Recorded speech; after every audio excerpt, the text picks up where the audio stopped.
Seorang wanita yang berprofesi sebagai jasa pinjam uang di Cilegon tewas seusai dibunuh. Wanita bernama Siti Maria, 48 tahun itu dibunuh oleh temannya sendiri, inisial N bersama rekannya S, Selasa 10 Juni 2025 yang lalu. Menurut keterangan Kepala Satreskrim Polres Cilegon, AKP Hardi Medikson Samula, kejadian berawal ketika korban dihubungi oleh pelaku untuk datang ke rumahnya. Modus pelaku menghubungi korban pada saat itu adalah untuk mengambil uang pinjaman dari korban. Namun sesampainya korban di rumah pelaku, sempat terjadi cekcok hingga akhirnya pelaku menyekap korban dengan sejumlah alat yang sudah ia siapkan. Kaki dan tangan korban diikat dengan lakban dan juga tali, sementara matanya ditutup menggunakan kerudung milik pelaku. Saat itu pelaku disebut juga sempat meminta bantuan dari orang lain dengan dalih korban mengambil uang SPP milik anaknya.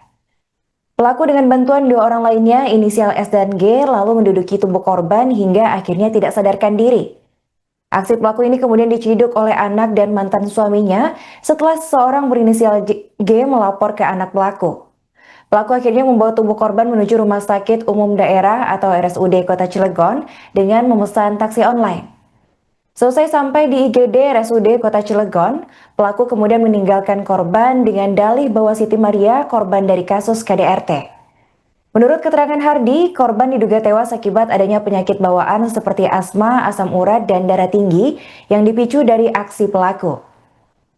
Tak selang lama dari kejadian, pelaku berhasil dibekuk oleh pihak kepolisian.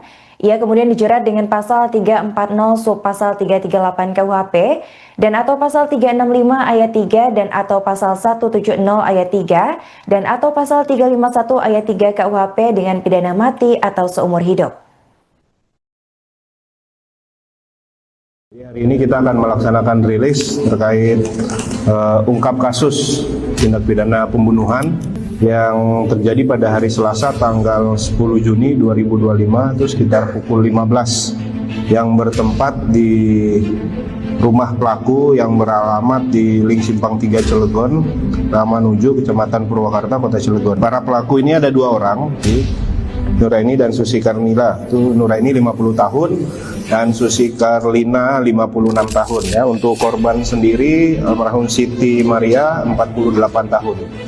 Untuk kronologisnya pada awalnya ini pelaku Nuraini menghubungi korban Siti Maria untuk datang ke rumah pelaku untuk mengambil uang arisan. Kemudian setibanya di rumah pelaku, kedua pelaku ini langsung menyekap si korban ya, dengan menyekap dengan cara diikat tangannya, kemudian juga matanya ditutup menggunakan kerudung yang dipakai, kemudian dilakban, sempat dilakban menggunakan lakban coklat, sehingga mengakibatkan korban ini tidak sadarkan diri. Ketika korban tidak sadarkan diri, salah satu pelaku menghubungi memesan melalui aplikasi untuk mengantar korban ke rumah sakit. Setibanya di rumah sakit RSUD Cilegon, korban ditinggalkan di IGD, kemudian pelaku langsung kembali dengan rumahnya. Ya, jadi hanya diletakkan di rumah sakit di IGD, kemudian ditinggalkan. Kemudian kami dari Satreskrim Polres Cilegon menerima laporan dari RSUD Kota Cilegon bahwa ada korban ini ditinggalkan dalam keadaan sudah tidak bernyawa, sehingga kita melakukan penyidikan kurang lebih dari 1 kali 24 jam kita mendapatkanlah si kedua orang pelaku ini. Untuk kedua pelaku ini kita kenakan pasal, yaitu pasal 340 subsidiar pasal 338 dan atau pasal 365 ayat 3 dan atau pasal 170 ayat 3 dan atau pasal 351 ayat 3 dengan ancaman hukuman yaitu hukuman mati atau penjara seumur hidup. Jadi hari ini kita akan melaksanakan download Tribun X sekarang, menghadirkan lokal menjadi Indonesia.